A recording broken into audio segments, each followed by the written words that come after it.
Ni agak tutup je mic tu, buka balik je. Okey. Sekejap. Umi. Okey, dah start record Okey, kita start ya. Okey. Assalamualaikum, yang saya hormati Dr. Fatiah binti Muhammad Kamarul Zaman, serta rakan-rakan sekalian, untuk pembentangan pada hari ini mengenai isu-isu pendidikan. Topik yang kami pilih adalah pemerkasaan pendidikan TVET. Okey. Seterusnya. Slide. Okey, ahli kumpulan kami terdiri daripada Muhammad Zuhair bin Nur Azmi, Nazrin Aiman bin Azmi, Zamil Haziq dan saya sendiri Roshida binti Osman. Okey.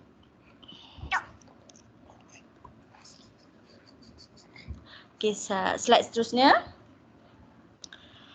Okey, pengenalan untuk TVET. Okey, pada abad ke-21, pertumbuhan ekonomi sesebuah negara amat memerlukan pekerja teknikal.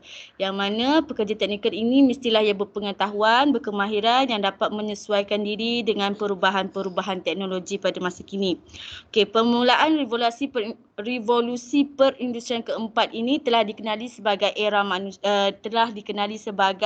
manusia dan juga mesin yang dikenali sebagai revolusi sistem cyber fizikal, yang mana ia membawa kepada penekanan terhadap pelajar yang berkemahiran teknikal. Okey. Meramalkan bahawa pekerjaan kemahiran berbentuk bukan teknikal akan digantikan dengan mesin human-like ataupun dikenali sebagai robot sosial. Itu telah dinyatakan oleh Peter pada tahun 2016. Justru institusi pendidikan teknikal dan latihan vocational TVET menyasarkan latihan berbentuk kemahiran teknikal kepada pelajar yang boleh dipasarkan bagi meningkatkan pembangunan ekonomi negara. Seterusnya.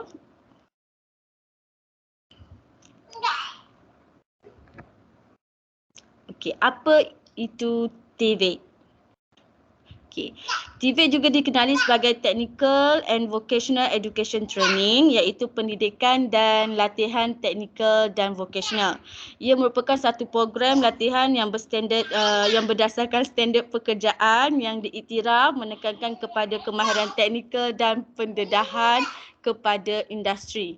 TVET merupakan singkatan bagi pendidikan dan latihan teknikal dan vocational, yang mana proses pendidikan dan latihan memerlukan hala tuju pekerjaan dengan penekanan utama diberikan kepada amalan industri. Selain daripada itu, ia juga bertujuan untuk menghasilkan tenaga kerja yang kompeten dalam bidang-bidang tertentu. Skop TVET perlu berdasarkan standard pekerjaan yang diiktiraf dengan penekanan kepada komponen praktikal, kemahiran psikomotor dan juga pendedahan kepada latihan di industri.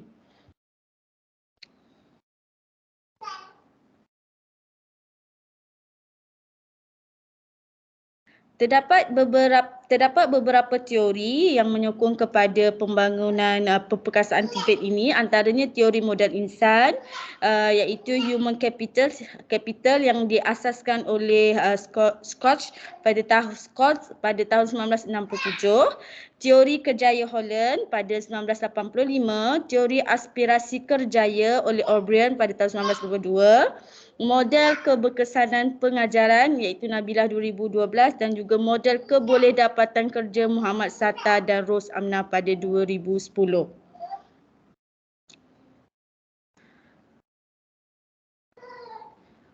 Okey, matlamat TVET adalah untuk memberi kemahiran dan pengetahuan sebagai persediaan untuk bekerja kepada industri-industri utamalah, dan dia memenuhi kehendak pendidikan amnya untuk memperkembangkan sasiah dan tingkah laku pelajar.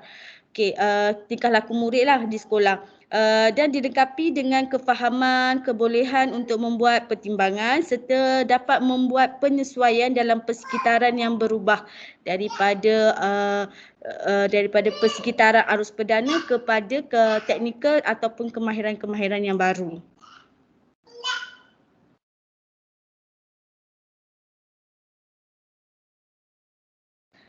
Objektif TVET pula dia menyediakan pengetahuan kepada pelajar tentang asas dan juga kemahiran bagi memenuhi keperluan sektor perdagangan dan industri serta pertanian, dan seterusnya ia untuk membina asas yang kukuh untuk melanjutkan pengajian dalam bidang-bidang yang berkaitan dengan teknikal dan vocational.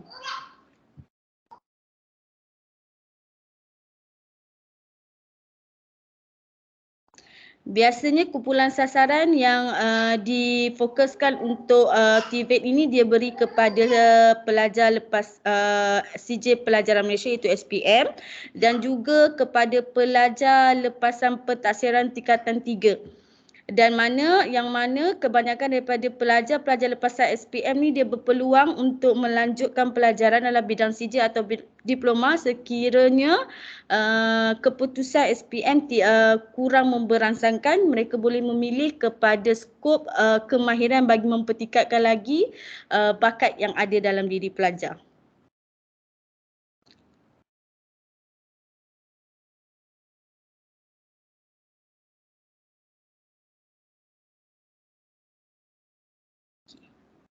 Seterusnya isu yang dibangkitkan, pernah dibangkitkan dalam isu-isu semasa dalam pendidikan, antaranya adalah graduan yang berlatar belakangkan TVET ni sukar ataupun mereka akan menjadi penganggur yang lebih lama sebelum mendapatkan pekerjaan. Dan terdapat juga isu-isu ketidaksepadanan di antara bidang pengajian yang mana pelajar ikuti di kolej komuniti dengan kerjaya yang diceburi dalam bidang pekerjaan.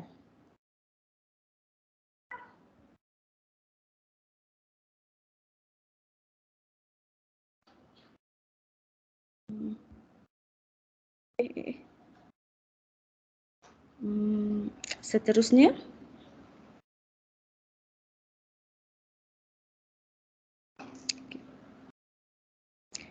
Antara faktor-faktor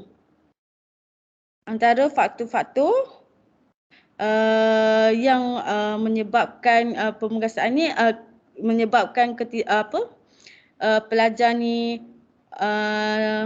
faktor-faktor yang menyebabkan pelajar ni tidak terlibat dengan pemerkasaan TVET ni adalah pertama, ketidaksepadanan antara kemahiran teknikal yang diingini.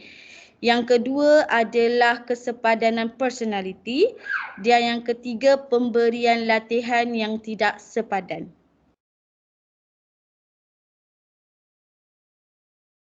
Okey.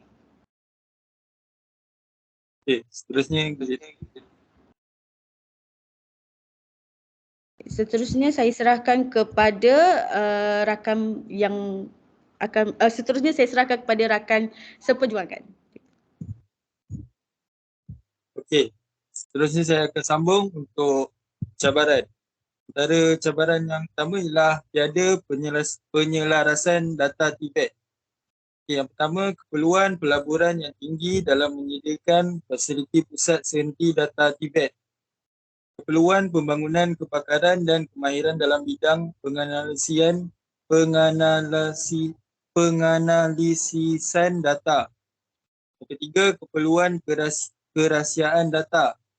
Yang keempat, sedaran dan ketersediaan dalam menggunakan data secara bijak dan efektif. Okey, pada masa ini masih belum wujud satu pusat sehenti data TVET bagi membuat pengumpulan dan perkongsian data semua kementerian penyedia TVET seperti yang dinyatakan dalam laporan kajian pembangunan pelan induk kebangsaan latihan teknikal dan vocational TVET ke arah negara yang maju. Selain itu, ketika ini wujudnya sistem yang berbeza untuk menilai prestasi institusi TVET awam, negeri dan swasta di Malaysia. Tiada satu sistem yang standard untuk mengukur keupayaan dan kemampuan sesebuah institusi secara jelas dan konsisten. Justru kerajaan suka menyalurkan peruntukan berdasarkan outcome based budgeting dalam memantapkan pengurusan prestasi sektor awam serta mengenal pasti kecekapan dan keberkesanan sesebuah institusi TVET. Okay, next. Okey, untuk cabaran yang kedua adalah kurang kerjasama industri dengan penyedia TVET. Yang pertama, permintaan industri itu sendiri. Yang kedua, penglibatan industri yang masih berada di tahap yang rendah. Dan yang ketiga, kolaborasi. Okey, laporan kajian oleh Khazanah Research Institute KRI menyatakan terdapat ketidakpadanan antara permintaan industri terhadap kemahiran yang dimiliki oleh graduan TVET itu sendiri. Kajian ini disokong oleh pendapatan daripada Jabatan Statistik Malaysia yang telah menunjukkan peratusan graduan TVET yang bekerja tidak sepadan dengan pengetahuan dan kemahiran yang diperlukan oleh industri tersebut. Peratusan ketidakpadanan ini turut mengalami peningkatan 20.7% pada tahun 2016 berbanding 12.3% pada tahun 2001. Ketidakpadanan antara permintaan industri terhadap kemahiran yang dimiliki oleh graduan TVET turut disebabkan oleh pelibatan industri terhadap kemahiran yang dimiliki oleh graduan TVET. Turut disebabkan oleh penglibatan industri yang masih lagi pada tahap rendah di dalam pembangunan kurikulum dan perkongsian kepakaran dengan institusi TVET. Okay, next. Terusnya saya serahkan kepada Zamir. Okey, cabaran yang seterusnya adalah kurang soft skill dan nilai keusahawanan dalam pelajar TVET. Okey, kajian pembangunan pelan induk kebangsaan latihan teknikal dan profesional TVET ke arah negara maju mendapati bahawa terdapat keperluan untuk mewujudkan satu sistem pendidikan yang bersesuaian dan relevan dalam melahirkan graduan TVET yang berdikari dan berdaya tahan. Input daripada pihak industri dalam kajian yang sama juga menyatakan bahawa graduan TVET kurang kemahiran insaniah ataupun soft skill seperti kemahiran bekerja berpasukan, kemahiran menyelesaikan diri, kepimpinan, pemikiran kritikal dan kemahiran berkomunikasi. Selain daripada kemahiran insaniah, antara nilai lain yang perlu diperkukuhkan pada graduan TVET ialah nilai keusahawanan. Revolusi industri keempat, 4IR, bakal mengurangkan kebergantungan kepada sumber manusia apabila teknologi mula mengambil alih bidang-bidang pekerjaan yang sedia ada. Perkembangan teknologi yang cukup pesat akan memberi kesan kepada negara sekiranya graduan TVET masih belum sepenuhnya dipersiapkan dengan kemahiran-kemahiran yang mantap, berdaya saing dan mempunyai ciri-ciri keusahawanan bagi meneroka peluang-peluang baru dalam mengubah konsep mencari pekerjaan kepada mencipta pekerjaan. Next. Okey, cabaran seterusnya adalah menambah baik persepsi terhadap TVET. Okey, isu yang pertama adalah TVET dijadikan tempat mengisi pelajar lemah. Sekolah vokasional sering dijadikan tempat mengisi pelajar yang tercicir daripada sekolah ataupun lemah pencapaian akademik. Malah mereka yang menuntut di sekolah vokasional sering dianggap pelajar nakal dan tidak berdisiplin oleh orang ramai. Tindakan dan salah faham ini memberi gambaran kepada orang ramai bahawa pendidikan TVET merupakan sesuatu yang tidak berkualiti dan pada akhirnya menjejaskan usaha kerajaan menjadikan TVET sebagai pilihan utama pelajar. Okey, isu yang kedua adalah pengiktirafan yang rendah oleh kerajaan dan masyarakat. Selama ini, pihak kerajaan dan badan-badan bukan kerajaan hanya memberi perhatian dan bantuan kepada mereka yang mempunyai pencapaian akademik yang tinggi sahaja. Banyak bantuan pendidikan umum dan TVET dari segi beasiswa, pinjaman dan peluang melanjutkan pelajaran akan disediakan untuk golongan pelajar terbaik dalam akademik. Namun, keadaan yang sama tidak berlaku pada pelajar TVET yang cemerlang maupun mengharukan negara di arena antarabangsa. Okey, isu yang ketiga adalah peluang melanjutkan pelajaran tinggi yang terhad. Sijil TVET diberikan pengiktirafan yang tinggi dan setanding dengan sijil-sijil akademik di banyak negara maju. Pelajar-pelajar TVET boleh melanjutkan pelajaran mereka sehingga tahap universiti maupun pasca siswaza. Namun kebanyakan industri TVET awam di Malaysia hanya menawarkan kursus sehingga peringkat diploma ataupun diploma lanjutan sahaja. Sekiranya pelajar TVET ingin mendapatkan ijazah mereka terpaksa melanjutkan pelajaran TVET di luar negara ataupun mengambil ijazah akademik di universiti tempatan. Next.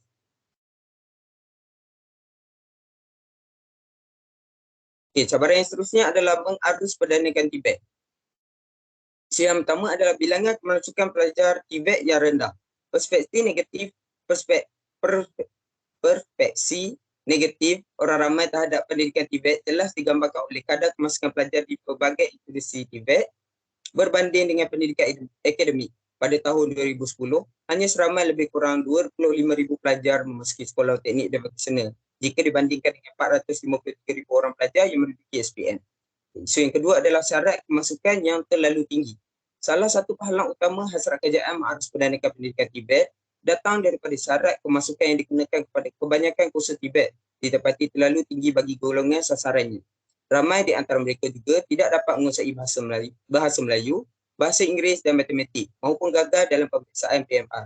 Namun, kajian ini mendapati bahawa kebanyakan kursus-kursus yang Tibet tawarkan oleh pelbagai kementerian mengenakan syarat yang amat tinggi, iaitu lapisan SPM dengan kepujian di dalam beberapa mata pelajaran tertentu.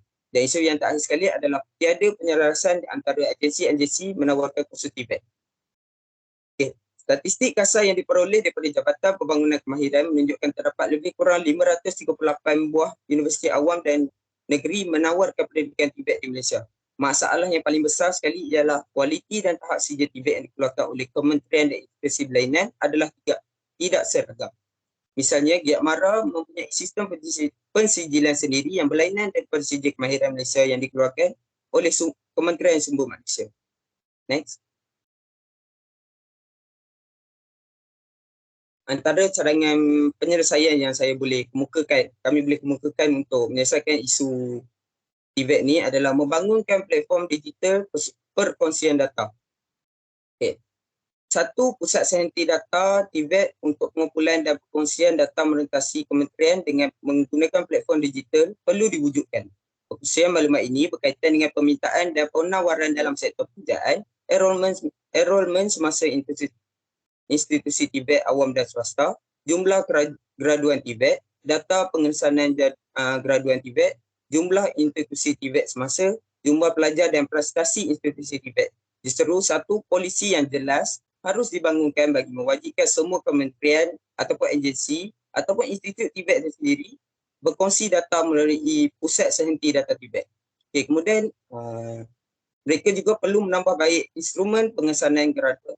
Data kebolehpasaran graduan juga perlu diselaras dan dikumpulkan. Sehubungan dengan itu, penggunaan satu instrumen pengesanan graduan yang standard untuk semua penyedia Tibet perlu digunakan. Satu badan bebas perlu diwujudkan bagi memantau keseragaman pengukuran kebolehpasaran graduan agar analisis dan dapatan dapat diaplikasikan bagi tujuan penambahbaikan.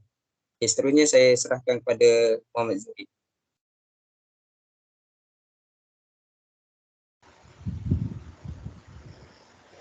Okey, baiklah saya akan meneruskan pembentangan dengan mengemukakan beberapa cadangan lagi untuk kita lebih memperkasakan program Tibet ni. Salah satunya ialah melalui mereka bentuk program penggalakan industri.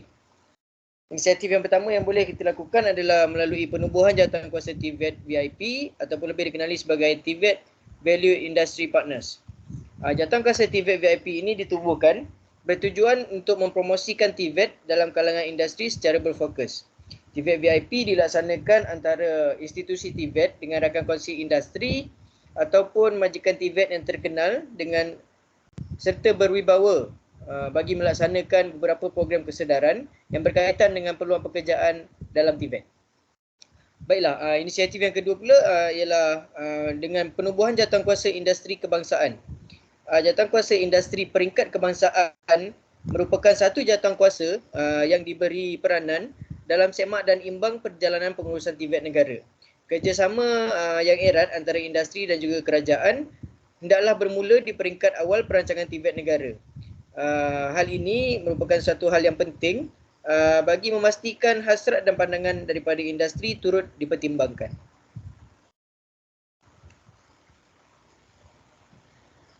Okey. Cadangan penyelesaian yang seterusnya ialah melalui pemerkasaan program keusahawanan dan juga PSH. Inisiatif yang pertama yang boleh kita lakukan adalah memperluaskan program pembangunan keusahawanan. Dalam menghasilkan graduan Tibet yang holistik dan mampu mengharungi cabaran, graduan Tibet haruslah memiliki sifat keusahawanan yang tinggi seperti berdaya saing, daya tahan yang tinggi, seterusnya berupaya mencipta pekerjaan. Oleh itu, kurikulum yang dibangunkan harus mengambil kira beberapa elemen keusahawanan dalam program Tibet bagi melahirkan lebih ramai graduan yang mempunyai ciri-ciri sebagai seorang usahawan. Inisiatif yang kedua pula ialah pemerkasaan program pembelajaran sepanjang hayat ataupun PSH.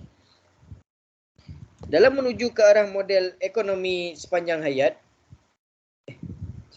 Dalam menuju ke arah model ekonomi berpendapatan tinggi, aspek pembelajaran sepanjang hayat ataupun PSH perlu diperkasakan. PSH memberi peluang kepada pengamal TVET bagi meningkatkan kemahiran sedia ada mereka.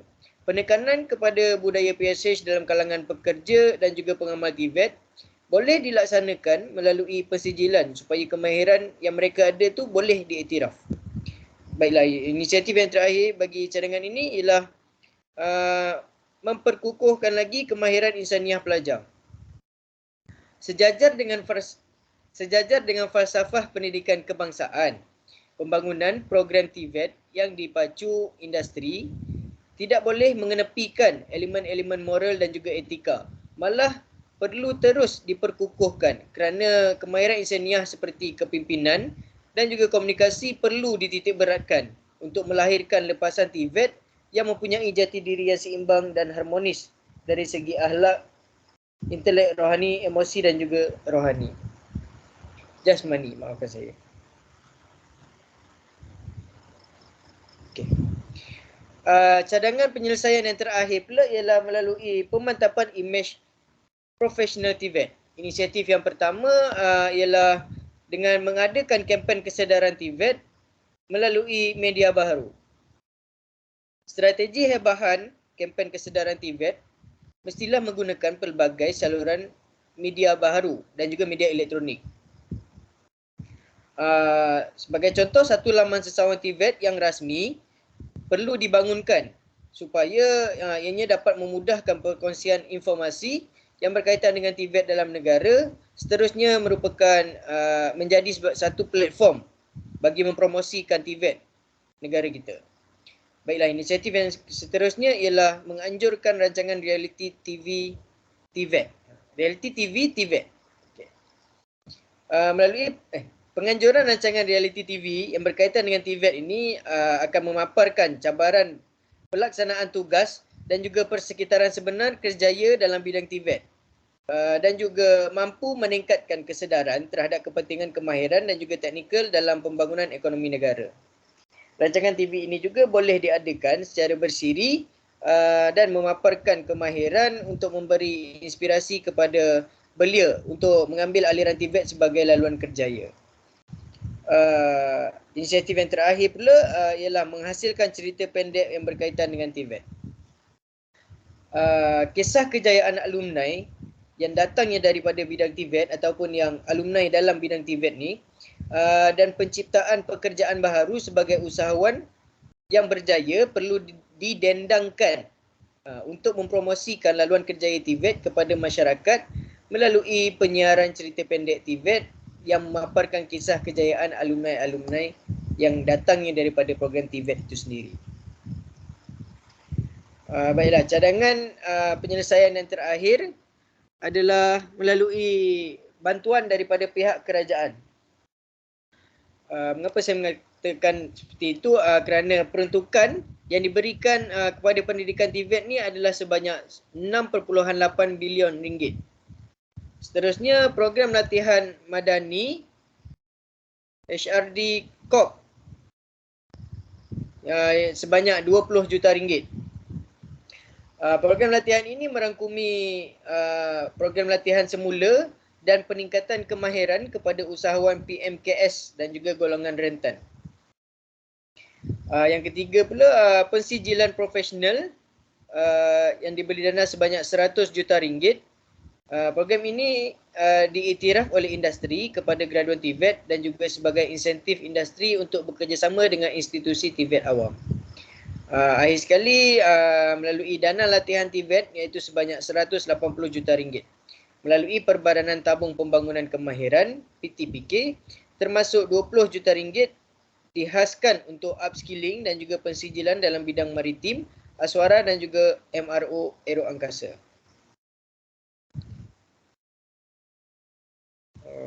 Okey. Baiklah. Kesimpulan bagi pembentangan kami pada malam ni, TVET berperanan bagi menghasilkan tenaga mahir tempatan bagi meningkatkan pertumbuhan ekonomi dan juga pembangunan negara. Strategi dan inisiatif yang dicadangkan dalam tinjauan ini diharapkan ini dapat memastikan kesepadanan permintaan industri dengan penawaran program oleh institusi, meningkatkan kemenjadian modal insan berkemahiran tinggi dan juga graduan TVET mendapat gaji yang setimpal. Hala tuju pemerkasaan TVET negara yang dicadangkan juga mampu memberi impak yang positif dalam usaha mengupayakan institusi dan juga sistem TVET negara agar perlu terus kekal, relevan dan juga kompetitif dalam pasaran kerja. Seterusnya mengurangkan kebergantungan kepada tenaga kerja asing. Dengan selesainya kesimpulan yang telah saya simpulkan sebentar tadi, selesailah pembentangan daripada kumpulan kami. Jadi kami rasa setakat itu sahaja pembentangan daripada kumpulan kami. Sekian, terima kasih. Assalamualaikum dan selamat sejahtera.